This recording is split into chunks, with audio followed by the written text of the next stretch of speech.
साथियों नमस्कार। Lucky education के यूट्यूब प्लेटफॉर्म पर आप सभी का हार्दिक स्वागत, अभिनंदन। मॉडल पेपर नंबर 2, कक्षा 9। इसकी शुरुआत एक छोटे से मोटिवेशनल कोड के साथ। शिक्षा वह शेरनी का दूध है जो जितना पिएगा वो उतना दहाड़ेगा। ये बात बताई थी बाबा साहब भीमराव अंबेडकर ने। वापस, शिक्षा वह शेरनी का दूध है जो जितना पिएगा उतना दहाड़ेगा। ये बात बताई थी डॉक्टर BR अंबेडकर साहब ने। इस मॉडल पेपर का पहला सवाल, सबसे कम जनसंख्या वाला राज्य कौन सा है? सबसे कम जनसंख्या वाला राज्य जहाँ पर जनसंख्या बहुत ही सबसे कम है 28 राज्यों में, वो है सिक्किम। तो इसका दूसरा सवाल, सबसे अधिक जनसंख्या वाला राज्य वो है यूपी। यूपी का मतलब उत्तर प्रदेश। उत्तर प्रदेश में सबसे ज़्यादा जनसंख्या निवास करती है, जबकि सिक्किम में सबसे कम। दूसरा सवाल, जनसंख्या वृद्धि दर का मुख्य कारण क्या है? मृत्यु दर में गिरावट। लगातार चिकित्सा के क्षेत्र में हो रही वृद्धि के साथ मृत्यु दर में लगातार गिरावट आई, जिससे जनसंख्या वृद्धि दर बढ़ती गई। सवाल नंबर 3, भारत की जनसंख्या में नगरीय जनसंख्या, एक होती है ग्रामीण जनसंख्या, एक होती है नगरीय जनसंख्या। नगरीय जनसंख्या कितने प्रतिशत है? 31.16%। और इसका उल्टा करें तो बाकी 100 में से अगर 31.16 को घटा दिया जाए तो शेष जनसंख्या आएगी, वह आएगी ग्रामीण जनसंख्या। गिलोटिन क्या थी? इसका सही उत्तर है गिलोटिन 2 खंभों के मध्य लटकने वाली एक मशीन थी। गिलोटिन 2 खंभों के मध्य लटकने वाली एक मशीन थी। इन मॉडल पेपर के जरिए आप एक इम्पोर्टेंट सीरीज देख रहे हैं। इनमें से खूब सारे प्रश्न आपको वार्षिक परीक्षा में मिलेंगे। छोटे छोटी मॉडल पेपर की इस श्रृंखला का लगातार आनंद लेते रहिए और अपनी परीक्षा के रिजल्ट को बेहतर बनाने की पूरी कोशिश कीजिए। अगला सवाल, द सोशल कॉन्ट्रैक्ट नामक पुस्तक किसने लिखी थी? ये थी रूसो की। रूसो का एक शानदार कथन भी है याद रखने के लिए, हमें हमारा बचपन लौटा दो, हमें हमारा बचपन लौटा दो, हम आज़ाद हो जाएंगे, हम आज़ाद हो जाएंगे। अगला सवाल, कुलीन वर्ग क्या था? वह वर्ग जो अमीर वर्ग था उसे कहते हैं कुलीन वर्ग। समाज के 3 वर्ग, कुलीन वर्ग, मध्यम वर्ग, निम्न वर्ग। जो सबसे उच्च कोटि का अमीर वर्ग था वह कहलाता था कुलीन वर्ग। सवाल नंबर 7, 1900 से 1930 के बीच में महिला कामगार की स्थिति क्या थी? इसका उत्तर है 1900 से 1930 के बीच महिला कामगार फैक्ट्री मजदूरों का 31% महिला कामगारों का था, परंतु उन्हें पुरुष श्रमिकों से मजदूरी बहुत कम मिलती है और ये आज भी अपने समाज में विद्यमान है। अगला सवाल, खूनी रविवार की घटना क्या थी? सवाल है खूनी रविवार की घटना क्या थी? ये थी रूस में। कहाँ थी? रूस में। रूस के मुखिया कहलाता था जार। आगे देखेंगे, रूस की जार सेना ने शांतिपूर्वक मजदूरों और उनके बीबी बच्चों के एक जुलूस पर गोलियां बरसाई। मजदूरों और उनके बीबी बच्चों पर गोलियां बरसाई, जिसके कारण हजारों लोगों की जान चली गई। इस दिन चूंकि रविवार था, रविवार संडे, इसलिए इसे खूनी रविवार के नाम से जाना जाता है। अगला सवाल, सवाल नंबर 9, प्रथम विश्व युद्ध कब से कब लड़ा गया था? प्रथम विश्व युद्ध 1914 से 1918 के बीच लड़ा गया था। ये 2 गुटों के बीच लड़ा गया था। एक था मित्र राष्ट्र और दूसरा था धुरी राष्ट्र। अगला सवाल, सवाल नंबर 10, रेडिकल से क्या तात्पर्य है? यूरोप में रेडिकल से तात्पर्य उन लोगों के समूह से था जो देश में ऐसी सरकार के पक्ष में थे जो देश की आबादी के बहुमत का समर्थन करते थे, उसे कहते हैं रेडिकल। और रेडिकल को इंग्लिश में कहते हैं परिवर्तनवादी। क्या कहते हैं? परिवर्तनवादी। अगला सवाल, जीवमंडल के नीचे से क्या अभिप्राय है? कोई दो उदाहरण बताइए। इसका सही उत्तर है जीवमंडल वह बहुउद्देश्य होता है जिसके उद्देश्य अनेक हो, वह बहुउद्देश्य। संरक्षित क्षेत्र होता है जहाँ प्रत्येक पादप जीव प्रजाति को प्राकृतिक वातावरण में सुरक्षित प्रदान किया जाता है। इसके दो प्रमुख उदाहरण हैं नंदा देवी उत्तरांचल का, नीलगिरी केरल कर्नाटक और तमिलनाडु का क्षेत्र, नीलगिरी की पहाड़ियाँ और एक नंदा देवी, ये थे जीवमंडल।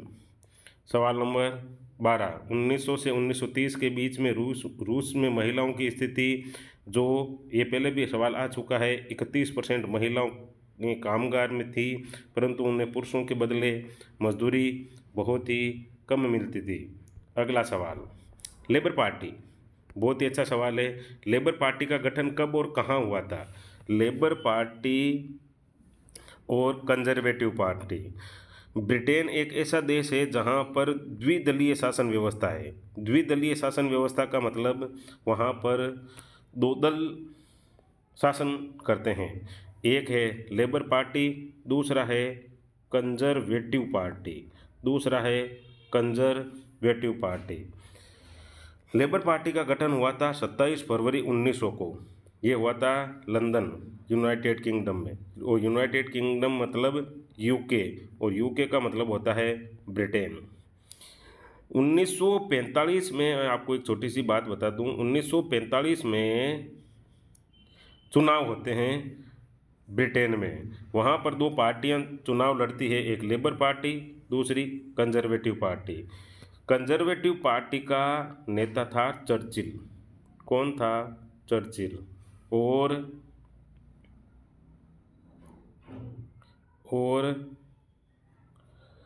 लेबर पार्टी का था क्लीमेट एटली।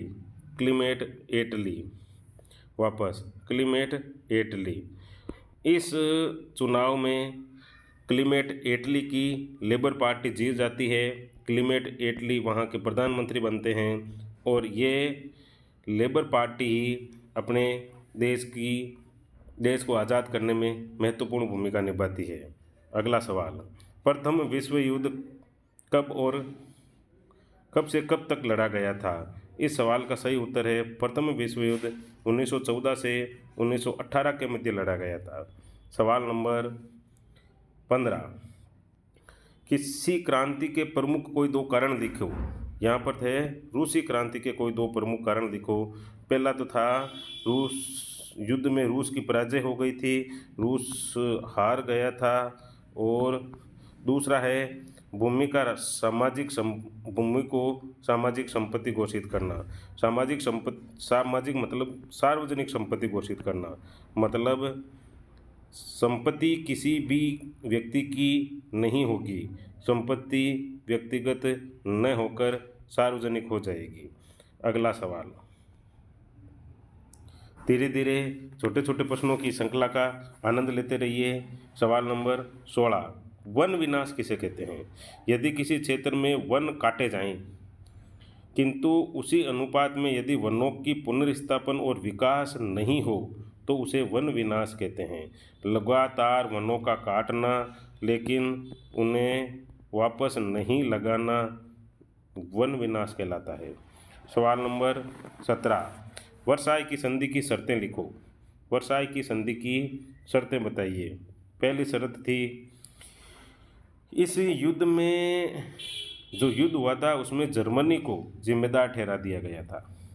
दूसरी बात, जर्मनी को अपने सारे उपनिवेश जहाँ जहाँ पर उसका कब्जा था उसको वो सारे कब्जे छोड़ने पड़े। अगला, कोयले के भंडार जितने भी थे वो फ्रांस को देने पड़े जो जर्मनी के अंडर में थे। 6 अरब पौंड का जुर्माना लगा था, किस पर? जर्मनी पर। किस पर? जर्मनी पर। सेना पर अंकुश खनिज संसाधनों पर कब्जा हो गया था। ये वर्साई की संधि की प्रमुख शर्तें थी। सवाल नंबर 18, इबोनी, महोगनी, रोजवुड एवं ये किस प्रकार के वन है? यह किस प्रकार के वन है? यह है उष्णकटिबंधीय पतझड़ वन। उष्णकटिबंधीय पतझड़ वन वहाँ पाए जाते हैं जहाँ पर विषुवत रेखा होती है। विषुवत रेखा, भूमध्य रेखा, पृथ्वी के बीचों बीच। यहाँ पर सूर्य का तापमान सर्वाधिक होता है। जहाँ तापमान सर्वाधिक होता है वहाँ वर्षा भी सर्वाधिक होती है। जहाँ वर्षा सर्वाधिक होते हैं वहाँ पर जो वन उगते हैं, जहाँ पर वो वन पाए जाते हैं, उन्हें कहते हैं उष्णकटिबंधीय पतझड़ वन। सवाल नंबर 19, वनस्पति का वह भाग जो कि मनुष्य की सहायता के बिना अपने आप पैदा होता है।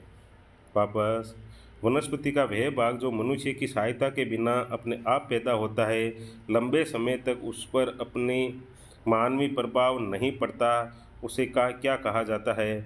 उसे कहा जाता है अक्षत वनस्पति। जो अपने आप पनपती है, सीधा जो अपने आप पनपती है उसे कहते हैं अक्षत वनस्पति। सवाल नंबर 20, वन अधिनियम 1878 के अनुसार निम्नलिखित में से किस वन को सबसे अच्छा वन माना गया है? ये वन जो 1878 में सबसे अच्छे वन माने गए थे वे थे आरक्षित वन। आरक्षित वन वे वन होते हैं जो सरकार के पूर्ण नियंत्रण में होते हैं और इन्हें मूल्यवान वन भी कहा जाता है। जहाँ पर पशु चराई और लकड़ी काटने पर पूर्ण प्रतिबंध होता है, उसे कहते हैं आरक्षित वन। अगला सवाल, रबड़ का संबंध किस प्रकार की वनस्पति से है? रबड़ का संबंध किस प्रकार की वनस्पति से है?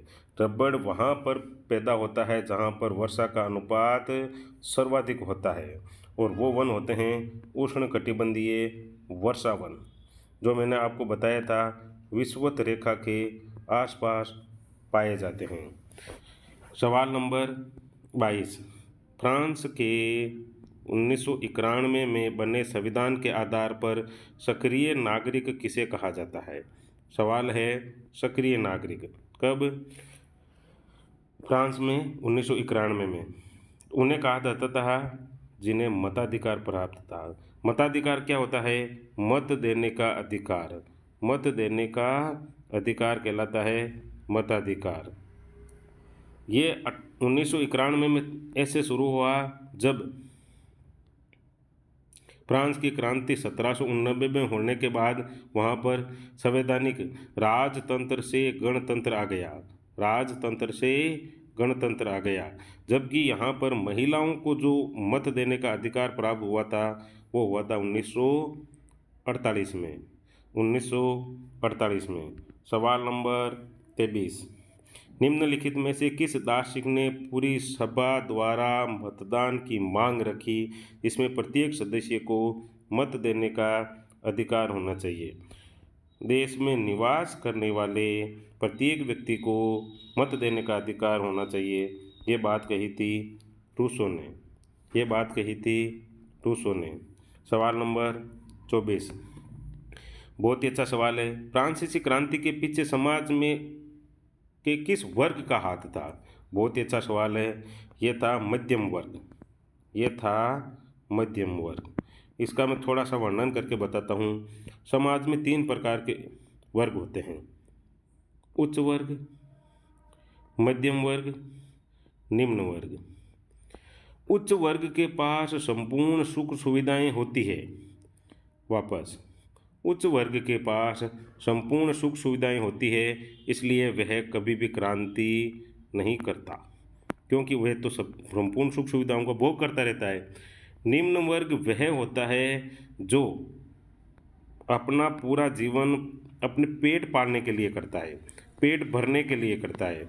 सबसे पहली आवश्यकता होती है उसको अपने घर चलाने की, इसलिए इसके पास इतने संसाधन नहीं होते हैं कि वे अपने पेट को पालते पालते कोई क्रांति का विचार ही पैदा कर ले।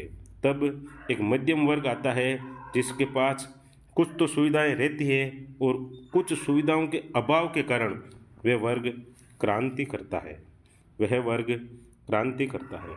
सवाल नंबर 25, जैकोबिन शासन का सबसे महत्वपूर्ण क्रांतिकारी सुधारक निम्नलिखित में से कौन सा था? जैकोबिन शासन का वह था दास प्रथा का उन्मूलन करना, दास प्रथा का उन्मूलन करना। अगला सवाल, वन विनाश किसे कहते हैं? वन विनाश किसे कहते हैं? यदि किसी क्षेत्र में वन काटे जाए किंतु उसी के अनुपात में यदि वनों की पुनर्स्थापना या विकास नहीं होता है, पुनर्स्थापना मतलब दूसरे और पैदा करना नहीं होता है, उनका विकास नहीं किया जाता है, तो उसे कहते हैं वन विनाश, उसे कहते हैं वन विनाश। अगला सवाल, आरक्षित वन किसे कहते हैं? मैंने पहले भी बताया था, ये सवाल नंबर 27 है। भारत में आरक्षित वन से आशय है वनों से है जिनको कुछ सीमा तक सुरक्षित रखने का लक्ष्य निर्धारित किया जाता है। यह पूर्ण रूप से सरकार के नियंत्रण में होती है। यहाँ पर पशु चराई प्लस लकड़ी काटना पूर्ण रूप से प्रतिबंधित होता है, पूर्ण रूप से प्रतिबंधित होता है, और इन वनों को मूल्यवान वन भी कहा जाता है। सवाल नंबर 28, युद्ध से जंगल क्यों प्रभावित होते हैं? युद्ध से, अब जंगल का आशय युद्ध से, जैसे ही कभी किसी दो देशों के बीच या राष्ट्रीय राजनीति में जब युद्ध लड़े जाते हैं तो उसमें सबसे ज़्यादा प्रभावित होते हैं जंगल। जंगल क्यों होते हैं? युद्ध की ज़रूरत को पूरा करने के लिए लकड़ी की मांग होती है, वहाँ पर खाना पीना वगैरह वगैरह, तो लकड़ी की अहम आवश्यकता होती है। औजारों की नए नए निर्माण में लकड़ी की ज़रूरत पड़ती है, तो इसके लिए खूब सारे वनों की कटाई कर दी जाती है। वनीय क्षेत्र में रहने के कारण वहाँ पर खूब सारे वनों का नुकसान हो जाता है, अधिक से अधिक वन काटे जाते हैं। युद्ध में विशाल वन क्षेत्र अग्नि की भेंट चढ़ जाता है, इसलिए युद्ध में जंगल प्रभावित होते हैं।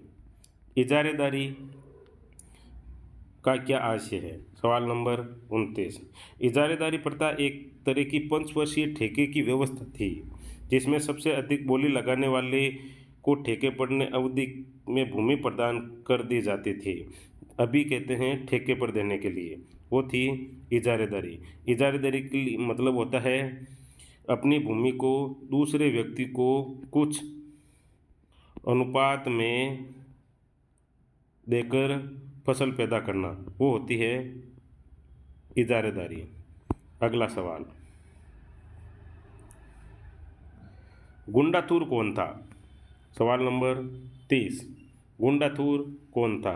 शहीद गुंडाथुर को विद्रोहियों का सर्वमान्य नेता माना जाता था। विद्रोही एक दल था, उसका सर्वमान्य नेता जो होता था उसे कहते थे गुंडाथुर। क्या कहते थे? गुंडाथुर। शहीद गुंडाथुर सामान्य आदिवासी था। सबसे अच्छी बात है, इसकी चर्चा आने का मुख्य कारण एक आदिवासी व्यक्ति जो एक विद्रोही दल का नेता था, जिन्होंने ना तो कभी पाठशाला का मुंह देखा और ना ही कभी बाहरी दुनिया में कदम रखा, और एक विद्रोही दल का क्या बन गया था? नेता। और उस नेता को क्या कहते थे? गुंडाथुर। सवाल नंबर 31, सवाल नंबर 31, वन ग्राम किसे कहते हैं? बहुत ही अच्छा सवाल है, परीक्षा में आने लायक इम्पोर्टेंट सवाल, नोट कर लो। औपनिवेशिक शासनकाल, औपनिवेशिक शासनकाल वह होता है जिसमें कोई देश किसी दूसरे देश का गुलाम होता है, उसे कहते हैं औपनिवेशिक काल, और उस सरकार को कहते हैं औपनिवेशिक सरकार। 1905 में जब जंगल के 2/3 हिस्से पर आरक्षित वनों में इस शर्त पर रहने दिया गया कि वे वन विभाग के लिए पेड़ों की कटाई ढुलाई का काम है यहाँ मुक्त करेंगे और जंगल को आग से बचाएंगे, बाद में इन्हीं गांवों को क्या कहा जाता था? One gram. सीधी सीधी बात को बता दिया जाए, वनों की रक्षा करने वाले गांव को वन ग्राम कहा जाता था। अगला सवाल, मसाई चरवाह खेती के लिए हल चलाने की को प्रकृति विरुद्ध क्यों मानते थे? मसाई चरवाह खेती में हल चलाने को प्रकृति के विरुद्ध मानते थे। इसका मुख्य कारण क्या था? इसका मुख्य कारण था मसाई चरवाह भूमि को अपनी माँ मानते थे, इसलिए भूमि पर वो हल चलाने को कभी भी तैयार नहीं होते थे। यही इनका मुख्य कारण होता था। अगला सवाल, सवाल नंबर 33, रबी और खरीफ की फसल में अंतर बताइए। रबी की फसलें वे फसल होती है जिन्हें जाड़ों के मौसम, सर्दी के मौसम में बोया जाता है, उन्हें कहते हैं रबी की फसल। यही वजह है कि रबी को ठंडी की फसल या बसंत ऋतु की फसल भी कहा जाता है। अगला सवाल, खरीफ की फसल अक्टूबर नवंबर में तैयार हो जाती है, जिस समय पतझड़ होता है। क्या होता है? पतझड़। इस दौरान तैयार होने वाली फसलों को भी पतझड़ की फसल यानी खरीफ की फसल कहा जाता है। इसका थोड़ा सा वर्णन आगे करते हैं। खरीफ की फसल वे फसलें जो संपूर्ण रूप से वर्षा पर आधारित होती है, उन्हें कहते हैं खरीफ की फसल। याद करने के लिए, जैसे ही अपने स्कूल खुलते हैं, स्कूलों में प्रवेश दिए जाते हैं, वर्षा ऋतु स्टार्ट हो जाती है और उस समय जो फसलें बोई जाती है उन्हें खरीफ की फसल कहा जाता है। ये फसलें जून जुलाई के महीने में बोई जाती है और सितंबर अक्टूबर के महीने में काट ली जाती है। जो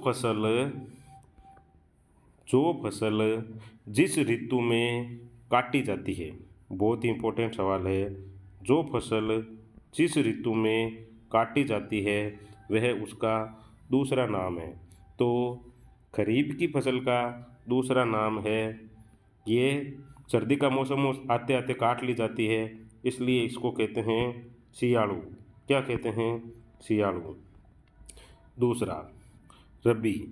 आप जब कभी परीक्षा देने बैठते हैं फरवरी मार्च के महीने में, वो आता है फरवरी मार्च का महीना, उस समय परीक्षा में बैठे बैठे आप याद कर सकते हैं कि परीक्षा में बैठे हो और याद कर रहे हो रबी, तो इसका सूत्र है रबी अभी, रबी अभी, रबी अभी। ये फसल फरवरी मार्च में काटी जाती है, जबकि अक्टूबर नवंबर में बोई जाती है। अक्टूबर नवंबर में बोई जाती है और फरवरी मार्च में काट ली जाती है। फरवरी मार्च का महीना, इस समय गर्मी स्टार्ट हो जाती है, इसलिए इस रबी की फसल को कहते हैं उनाड़ू। क्या कहते हैं? उनाड़ू। इस फसल में मुख्य फसल होती है गेहूँ, जौ, चना, सरसों आदि।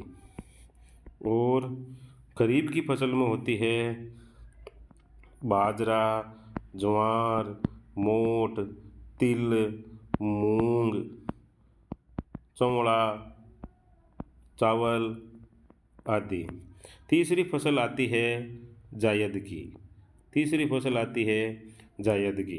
परीक्षा पूरी होने के बाद आप मामा के यहाँ चले जाते हैं और मामा जी आपके लिए खरबूज, तरबूज, ककड़ी, मतीरा, टमाटर और सब्जियाँ, ये खूब सारी चीज़ें लेके आते हैं। और गर्मी के मौसम में जो चारा उगाया जाता है वो फसल होती है जायद की फसल। वो फसल होती है जायद की फसल। मैंने खरीफ, रबी और जायद की फसल को कुछ मेरे ट्रिक में बताया। लगातार ऐसे ही वीडियो आप देखते रहें, आनंद लेते रहें। कोशिश करता हूँ कि आपको वार्षिक परीक्षा तक कुछ मुख्य मुख्य बिंदुओं तक चर्चा करके अच्छे अंकों के लिए प्रयास किया जाए और आपके रिजल्ट को बेहतर बनाया जाए। आज के इस वीडियो में इतना ही। मिलते हैं अगले वीडियो में, तब तक के लिए नमस्कार।